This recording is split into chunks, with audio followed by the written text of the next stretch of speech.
बैठक हुई, क्या पिछले बार भी बैठक हुआ था, इस बार क्या डेवलपमेंट और क्या निर्देश दिए गए? देखिए, मैंने पहले भी कहा था कि हमारी प्राथमिकताओं में पेयजल है, सिंचाई है, शिक्षा है, इंफ्रास्ट्रक्चर है,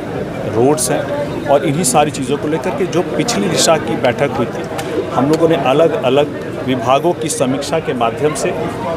सभी विभागों को निर्देश दिए थे, उनका क्या अनुपालन हुआ और उन अनुपालन में कितने पूर्ण हुए, कितने अधूरे हैं और उन अधूरों इसको कब तक पूरा किया जाएगा, इस बारे में विस्तृत चर्चा की गई। साथ ही साथ आने वाले समय में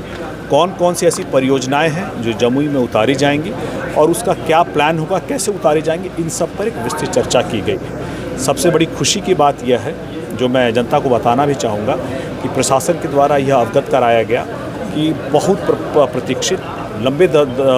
समय से लोगों की प्रतीक्षा थी, जो झाझा बटिया रेल लाइन में जो पिछली बार हम लोगों ने लग करके आवंटन करवाए थे लगभग 496 करोड़ का,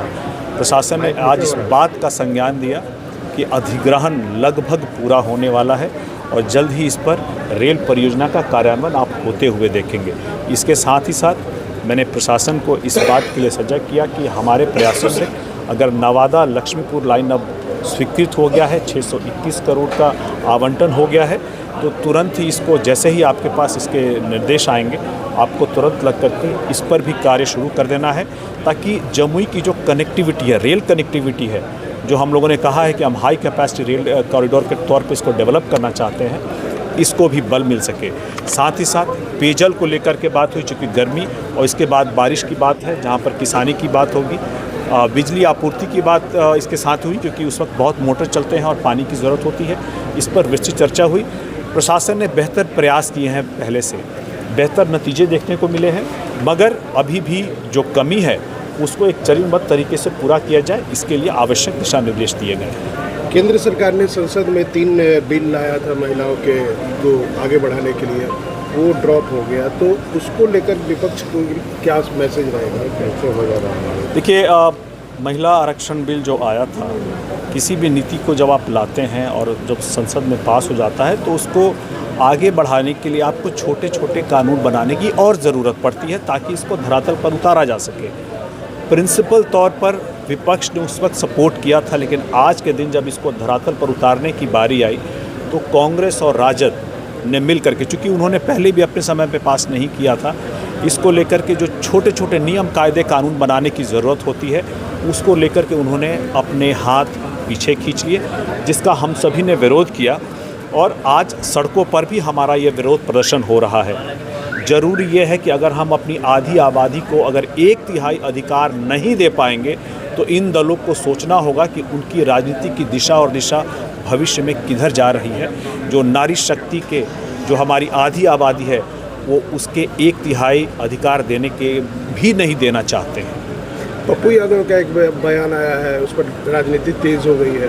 वो भी नारी शक्ति से ही लेकर है, उसको आप कैसे ले रहे हैं? देखिए, पप्पू यादव जी का जो पुराना इतिहास रहा है, तो ये बहुत उनसे स्वाभाविक है, वो ऐसी चीज़ें बोलेंगे।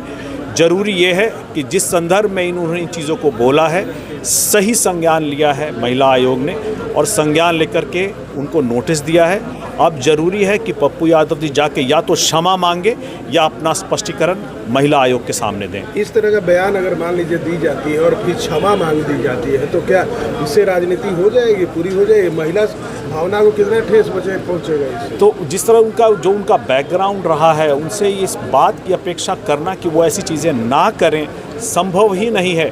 पहले उनका बैकग्राउंड देख लीजिए और अब वो संत बनने का प्रयास करते हैं, लेकिन रुक रुक कर रह कर उनका जो इतिहास है सामने आ ही जाता है। कांग्रेस के अध्यक्ष मल्लिकार्जुन खड़गे ने बयान दिया है, प्रधानमंत्री को लेकर एक बात कही है, आपत्तिजनक बात कही, उसको लेकर क्या कहेंगे?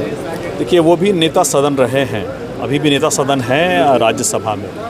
उनको शोभा नहीं देता कि वो एक बड़े दल के नेता सदन के बारे में ऐसी आपत्तिजनक बातों को बोलें। आप जिस पद पे हैं, उस पद की गरिमा के लिए ज़रूरी है कि आपकी भाषा में संयम और वो सम्मान, चाहे आपका विरोध जो भी हो, लेकिन उसके लिए संयम और सम्मान हमेशा होना चाहिए। मल्लिकार्जुन खड़गे जी सीनियर नेता हैं, गंभीर नेता है, जब वो ऐसी बातें करते हैं तो वो अपने आप को हल्का कर रहे होते हैं। तेज प्रताप और प्रशांत किशोर की बैठक हुई है, उसको आप कैसे ले रहे हैं? मुझे लगता है कि दो मित्रों की मुलाकात होगी, इससे ज़्यादा मुझे कुछ नहीं दिखता, क्योंकि यहाँ पर मेल होना ही बहुत बड़ी बात है। तो देखना होगा भविष्य में कि ये किस तरह से आगे बढ़ते हैं, लेकिन एक औपचारिक मुलाकात के अलावा मुझे कुछ नज़र नहीं आता इसमें। अरे ये जदयू के एक MP है कौशलेंद्र कुमार, उन्होंने सीधे कह दिया कि बिहार में पैसा है ही नहीं, बिहार दिवालियापन की स्थिति में। वैसे में बिहार फर्स्ट, बिहारी फर्स्ट की बात कैसे आगे बढ़ेगी? देखिए, मुझे नहीं पता किस संदर्भ में उन्होंने इस बात को कही है, लेकिन मैं यह ज़रूर आश्वस्त करना चाहूँगा, मैं बताना चाहूँगा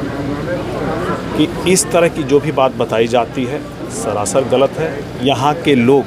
यहाँ की सरकार अपनी ज़रूरतों के लिए लगातार जिस तरह से केंद्र सरकार के समन्वय के साथ प्रयास कर रही है, आने वाले समय में खास करके जो बजट भी है और आने वाले समय में बेहतर विकास के आयाम आप बिहार में देखेंगे, और इसके लिए जो भी इन्वेस्टमेंट की संभावनाएं होंगी उसको तलाश की जा रही हैं और अब ये धरातल पर उतरती हुए भी देखेंगी। इस तरह की बातों को, खास करके एक बिहारी होने के नाते इस तरह की बातें जब की जाती हैं तो अपने ही राज्य को के सम्मान को, अपने लोगों के राज्य के सम्मान को ठेस पहुंचाई जाती है। समस्याएं होती हैं, लेकिन समस्याओं का निराकरण भी होता है। अगर ऐसी कोई समस्या होगी भी तो मुझे लगता है कि माननीय मुख्यमंत्री सम्राट चौधरी जी हम लोगों से ज़्यादा सक्षम हैं इन समस्याओं का समाधान खोजने में। और जहाँ तक रही बिहार फर्स्ट, बिहारी फर्स्ट को धरातल पर उतारने की बात, तो हम लोग माननीय मुख्यमंत्री सम्राट चौधरी जी, हमारे नेता चिराग पासवान जी, माननीय प्रधानमंत्री जी के साथ मिलकर के जिन विभागों की जिम्मेदारी हम लोग को दी जाएगी या जिन विभागों के साथ मिलकर के काम करने की ज़रूरत होगी हमारे विजन को उतारने के लिए धरातल पर, हम लोग मजबूती से इस कामों करेंगे। बंगाल और तमिलनाडु में क्या होने जा रहा है? कल वोटिंग भी है बंगाल में। बंगाल और तमिलनाडु में लोकतंत्र जीतेगा। वहाँ पर आने वाले समय में मुझे लगता है कि NDA की सरकार जिस तरह से मजबूती से विकास के कार्य कर रही है, जनता के बीच में जाके अपनी बात को रख रही है, जनता भी इस बात को समझेगी और वो जो भी फैसला करेगी हम सभी को मंजूर होगा।